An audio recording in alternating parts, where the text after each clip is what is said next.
नमस्कार दोस्तों, स्वागत है आपके अपने ही प्रिय चैनल प्राचीन ज्ञान में। जय श्री राम, जय हनुमान महाराज जी की। कलयुग में हनुमान जी महाराज ही एकमात्र ऐसे जीवित देवता हैं दोस्तों, जो ऐसा कोई कार्य ना हो, जो आपकी ऐसी कोई मनोकामना ना हो जिसको संभव करके ना दिखाएं। इसीलिए देखा गया है कि कलयुग में कोई भी व्यक्ति अगर परेशान होता है, कष्ट में होता है, तो वह हनुमान जी के चरणों में जाता है। कलयुग में अगर किसी देवता की सबसे ज़्यादा पूजा की जाती है तो वो यही माना जाता है कि हनुमान जी महाराज की जाती है। अगर आप गांव में रहते हैं, कस्बे में रहते हैं, तो हो सकता है एक बार आपको वहाँ पर शिवालय देखने को ना मिले, भगवान श्री राम जी का मंदिर देखने को ना मिले, परंतु हनुमान जी महाराज का मंदिर जरूर मिल जाएगा। क्योंकि पुराने समय के लोगों को ये बात पता थी कि अगर हनुमान जी महाराज के सामने हल्की सी पूजा की जाए, हल्की सी साधना की जाए, तो कितनी ही बड़ी मनोकामना हो वो पूरी होके रहेगी, जीवन से हर तरीके के कष्ट चले जाएंगे। दोस्तों, अगर आप अपने जीवन में बहुत परेशान हो चुके हैं, मतलब धन आ रहा था, धन आना बंद हो गया है, धन आगमन का रास्ता दिख नहीं रहा है, आपकी किस्मत पर ताला बंद हो चुका है, आप नौकरी की तैयारी कर रहे थे, आपको नौकरी नहीं मिल पा रही है, आपका जो जीवन है वो ठीक तरीके से चल नहीं रहा है, आपके घर में रोज़ लड़ाई झगड़ा कलेश हो रहा है, तो मान के चलिए दोस्तों, आपके ग्रह अच्छे नहीं हैं। और ग्रह जो अच्छे नहीं हैं उसका एक कारण हो सकता है कि राहु केतु का जो प्रकोप है आपके ऊपर वो ऐसा बना हुआ है कि अब आपके ग्रह अच्छे बन नहीं सकते। तो इसके लिए आपको क्या करना चाहिए? आपको अपने मंगल को अच्छा करना चाहिए। तो दोस्तों, हिंदू पुराणों के हिसाब से जो मंगल का दिन है वो हनुमान जी महाराज का दिन होता है। जिस व्यक्ति ने भी हनुमान जी महाराज को अपनी साधना से प्रसन्न कर लिया, मान के चलिए आपका मंगल अच्छा हो जाएगा। और एक बार आपका अगर मंगल अच्छा हो गया तो मान के चलिए राहु केतु ऑटोमेटिक सही हो जाएंगे, और राहु केतु के सही होने से आपके 9 ग्रह आपका साथ देना चालू कर देंगे। और दोस्तों, एक बात ध्यान दीजिएगा, किसी भी व्यक्ति के जीवन का जो भी बदलाव होता है वो उसके ग्रहों पे ही निर्भर करता है। मतलब अगर आपके ग्रहों की चाल आपके लिए अच्छी है तो अगर आपने मिट्टी को भी छू दिया तो मिट्टी को भी सोना बनाकर रख देंगे। और अगर आपके ग्रहों की चाल आपके प्रति अच्छी नहीं है तो आप कोई भी निर्णय ले लीजिए, कितना सही निर्णय ले लीजिए, वो आपके खिलाफ ही जाएगा और आपके पास पैसा टिकेगा नहीं। दोस्तों, अगर आप जीवन में बहुत ज़्यादा परेशान हो चुके थे, इस वीडियो को बिना भगाए अंत तक देख लीजिए, क्योंकि इस वीडियो में मिली जानकारी से आपके जीवन में वो बदलाव आने जा रहा है जिसकी आपने कल्पना भी नहीं की थी। और अगर आपने सही तरीके की साधना हनुमान जी महाराज के लिए कर दी तो मान के चलिए आपकी ऐसी कोई मनोकामना नहीं है जो पूरी ना हो सके। क्योंकि जैसा हमने आपको बताया है कि हनुमान जी महाराज ही एक ऐसे जीवित देवता हैं। जीवित देवता का मतलब क्या है, जैसे आपको समझा दे रहे हैं। जो भगवान श्री राम जी थे उनने हनुमान जी महाराज से कहा था कि इस धरती पर रुक जाओ और जितने भी राम भक्त हैं, हनुमान भक्त हैं या हमारे हिंदू भाई बहन हैं, उनका मार्गदर्शन करो। इसीलिए माना जाता है कि हनुमान जी महाराज अदृश्य रूप में हमारे बीच में कहीं ना कहीं रहते हैं और वो हमारा मार्गदर्शन कर रहे हैं। और दोस्तों, अगर आपके पास पैसा नहीं आ रहा है, धन नहीं आ रहा है, या आप अपने जीवन में कष्ट से परेशान हो चुके हैं, तो मान के चलिए आपने ऐसी कोई गलती कर दी थी जिसकी वजह से ये सब प्रकोप आपको देखना पड़ रहा है। परंतु आप अगर सही तरीके की साधना करते हैं अपने जीवन में तो आपके जीवन से हर तरीके की कष्ट चली जाएगी। आपको बस हनुमान जी महाराज के सामने वो कार्य करने हैं, वो साधना करनी है जो आपको इस वीडियो में पता चलने जा रही है। आप भी चाहते हैं कि आपके जीवन में कभी भी कष्ट ना आए, तो पहले तो आप वीडियो को लाइक कर दीजिए और कमेंट बॉक्स में लिख दीजिए हनुमान जी महाराज की जय, जय श्री राम।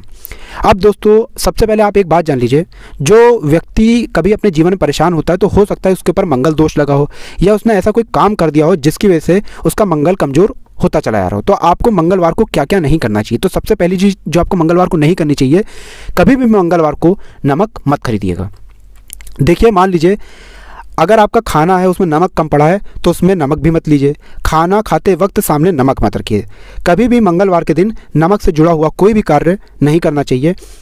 दूसरा, ध्यान दीजिएगा दोस्तों, कभी भी मंगलवार के दिन लोहा मत खरीदिएगा। अगर आप मंगलवार को लोहा खरीदते हैं तो आपको धन की हानि देखनी पड़ सकती है। अगर आपके पास धन टिका हुआ है तो वो आपके पास से चला जाएगा।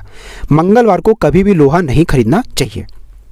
बहुत से ऐसे लोग होते हैं दोस्तों जो पान का सेवन करते हैं, पान, तो हो सके मंगलवार के दिन कभी भी पान खा के सड़क पे मत थूकिएगा। माना ये जाता है ये करने से आपके जो वाशु दोष होते हैं वो आपके ऊपर ऐसा चढ़ जाते हैं कि आपको धन की हानि देखनी पड़ती है। आपके जीवन में कई तरीके की परेशानियां आपके ऊपर आ जाती हैं, नकारात्मक शक्तियों का आपके ऊपर वास हो जाता है। ये कुछ ऐसे कार्य हैं दोस्तों जो आपको मंगलवार को गलती से भी नहीं करने हैं। अब ऐसा मंगलवार को आपको क्या करना चाहिए कि हनुमान जी महाराज आपसे खुश हो जाएं, आपकी मनोकामना पूर्ति हो जाए और आपके जीवन से कष्ट चले जाएं और धन आने के आगमन शुरू हो जाएं।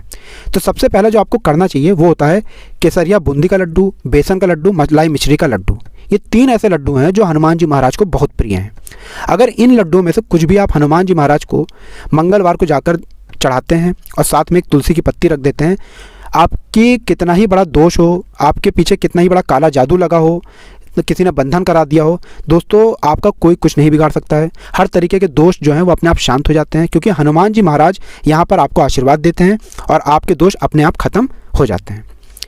दोस्तों बहुत ध्यान दीजिएगा, हनुमान जी महाराज को जो आप लड्डू चढ़ाते हैं, जहाँ इससे आपका दोष खत्म होता है, दूसरी जो चीज़ हम आपको बताने आ रहे हैं, अगर आप वो करते हैं तो मान के चलिए आपकी ऐसी कोई मनोकामना नहीं है जो पूरी ना हो। आपने घंटी देखी होगी, अगर आप लगातार 4 मंगलवार, बहुत ध्यान दीजिएगा दोस्तों, ये घंटी आपको दिखाई दे रही है, इस तरीके की छोटी घंटी हो, अगर बड़ा घंटा हो, अगर लगातार 4 मंगलवार किस अलग अलग मंदिरों में घंटी दान की जाए तो उस व्यक्ति की मनोकामना पूर्ति होना तय है। बहुत ध्यान दीजिएगा दोस्तों, मंगलवार का दिन हनुमान जी महाराज का दिन होता है और एक घंटी दान करने से, घंटा दान करने से, अगर आपकी कोई भी मनोकामना हो, जैसे पुत्र पुत्री के लिए, आप जीवन में कष्ट देख रहे हैं उसको ख़त्म करने के लिए, आप अपने व्यापार को आगे दौड़ाना चाहते हैं, मतलब आप चाहते हैं कि आपका व्यापार और तेज़ी से फैल जाए, या कोई भी मनोकामना हो, इसी मनोकामना के लिए अगर आप लगातार 4 मंगलवार, और ये पूरा 1 महीने का सर्कल होता है, और ध्यान रखिएगा इस 1 महीने के सर्कल में आप नॉनवेज का सेवन मत कीजिएगा, क्योंकि अगर आप नॉनवेज का सेवन करते हुए इस मनोकामना पूर्ति के लिए इस साधना को करते हैं तो वो आपकी साधना पूरी नहीं मानी जाएगी। आप पूरे तरह से नॉनवेज को छोड़ दीजिएगा, तभी इस मनोकामना पूर्ति की साधना को कीजिएगा। लगातार 4 मंगलवार आपको किसी भी मंदिर में जाकर घंटी या घंटा दान करना है और आपकी मनोकामना पूरी होना तय है।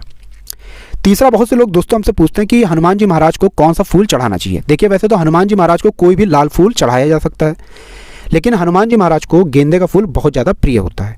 अगर आप हनुमान जी महाराज को हर मंगलवार को गेंदे के फूल की माला चढ़ाते हैं, पहनाते हैं, दोस्तों आपको भौतिक सुखों की प्राप्ति होती है। भौतिक सुखों का मतलब ये होता है कि अगर आपकी कुंडली में, आपके हाथ में, मतलब आपके भाग्य में ऐसे कोई सुख थे जो आपके पास आ रहे थे, परंतु किसी वजह से वो रुक जा रहे थे, किसी दोष की वजह से वो रुक जा रहे थे, वो आप तक आएंगे ही आएंगे।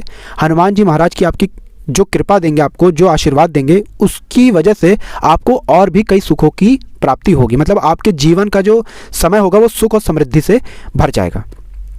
दोस्तों अब जो आपको हम बताने आ रहे हैं, ज़रा ध्यान से सुनिएगा।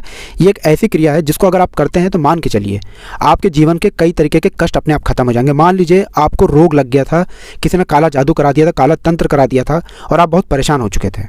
मंगलवार के दिन एक तुलसी की पत्ती अगर हनुमान जी महाराज को चढ़ा करके 11 बार हनुमान चालीसा का पाठ किया जाए तो कई तरीके के बंधन, काला जादू, काला तंत्र और बंधन को तोड़ा जा सकता है। मतलब मान लीजिए किसी व्यक्ति ने, रिश्तेदार ने, दोस्त यार ने आपके ऊपर काला जादू करा दिया था और आप बहुत तंग आ चुके हैं, इस तरीके के रोग की दवाइयाँ करा के एस्ट्रोलॉजर, पंडित के पास जाके और हनुमान जी महाराज के पास अगर आप मंगलवार के दिन एक तुलसी की पत्ती लेकर जाते हैं और 11 बार हनुमान चालीसा का पाठ करते हैं तो मान के चलिए इस तरीके के दोषों से आपको छुट्टी मिल जाती है।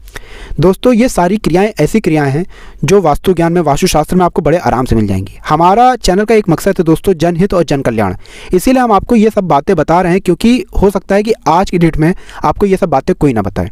आपको बहुत सी क्रियाएं ऐसी बता दी जाती हैं जिसमें रुपये पैसा खर्च होता है, लेकिन ये जो क्रियाएं हम आपको बता रहे हैं इसमें आपका 1 रुपये का खर्चा नहीं है, परंतु आपके जीवन में सिर्फ आपको हनुमान जी महाराज का आशीर्वाद प्राप्त होगा और आप अपने जीवन में आगे चलते चले जाएंगे। इसीलिए अभी तक आपने वीडियो को नहीं लाइक किया तो वीडियो को लाइक जरूर कर दीजिएगा। अब जो जानकारी हम आपको देने आ रहे हैं जरा ध्यान दीजिएगा। बहुत से लोग हमसे पूछते हैं दोस्तों कि हनुमान जी महाराज के लिए जो हनुमान चालीसा का पाठ किया था उससे क्या फ़ायदा होता है। तो अगर आप हर मंगलवार को हनुमान चालीसा का पाठ करते हैं तो मान के चलिए आपके 9 ग्रह जो आपके खिलाफ खड़े हो गए थे वो आपका साथ देना चालू कर देते हैं, आपका दुर्भाग्य भाग्य में बदल जाता है, आपके तारे आपका साथ देना चालू कर देते हैं और आपके जीवन में धन का आगमन बहुत तेज हो जाता है। अगर सप्ताह में 1 बार हनुमान जी महाराज के लिए हनुमान चालीसा का पाठ किया जाए तो माना जाता है कि आपके दोष जो होते हैं वो कई तरीके से आपसे दूर होना चालू हो जाते हैं। मतलब कोई आपके ऊपर दोष लग गया था वो आपसे दूर होना चालू हो जाता है। महीने में 1 बार हनुमान चालीसा का अगर पाठ किया जाए तो शत्रुओं की संख्या कम हो जाती है, मित्रों की संख्या बढ़ जाती है। दोस्तों कई बार ऐसा होता है कि जो हमारे ग्रह होते हैं उनकी चाल ऐसी हो जाती है कि आपकी बहुत लड़ाइयाँ होती हैं, आपके शत्रुओं की संख्या बढ़ती चली जाती है। ये सब मंगल कमज़ोर होने की वजह से होता है। तो अगर आप महीने में बस एक ही मंगल को अगर हनुमान चालीसा का पाठ कर लेते हैं तो आपके शत्रुओं की संख्या जो होगी वो कम होती चली जाएगी। दोस्तों कई लोग हमसे ये पूछते हैं कि हनुमान जी महाराज की जो कला चित्र होती है वो घर में कैसे लगानी चाहिए। तो बहुत ध्यान से सुनिएगा। पौराणिक कथाओं के अनुसार हनुमान जी महाराज की अगर आप कला चित्र अपने घर में लगा रहे हैं उसको दक्षिण दिशा में लगाइएगा। इससे आपके घर में जो वातावरण होगा उसमें सुख और समृद्धि का वास होगा, सकारात्मक ऊर्जा बन जाएगी घर में, एवं नकारात्मक शक्तियाँ आपके घर में कभी भी वास करने नहीं आएंगी।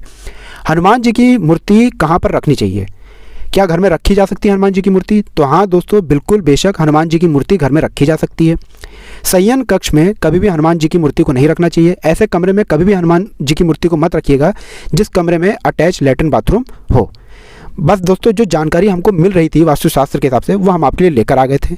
इन सब क्रियाओं को, इन सब साधनाओं को अगर आप कर लेते हैं तो मान के चलिए आपके जीवन से कई तरीके के कष्ट चले जाएंगे, आपके 9 ग्रह आपका साथ देना चालू कर देंगे और आपके जीवन में सुख समृद्धि का वास होगा। इसलिए अभी तक आपने वीडियो नहीं लाइक किया है तो वीडियो लाइक कर दें और कमेंट बॉक्स में जय श्री राम, जय हनुमान जी महाराज की लिखते हैं।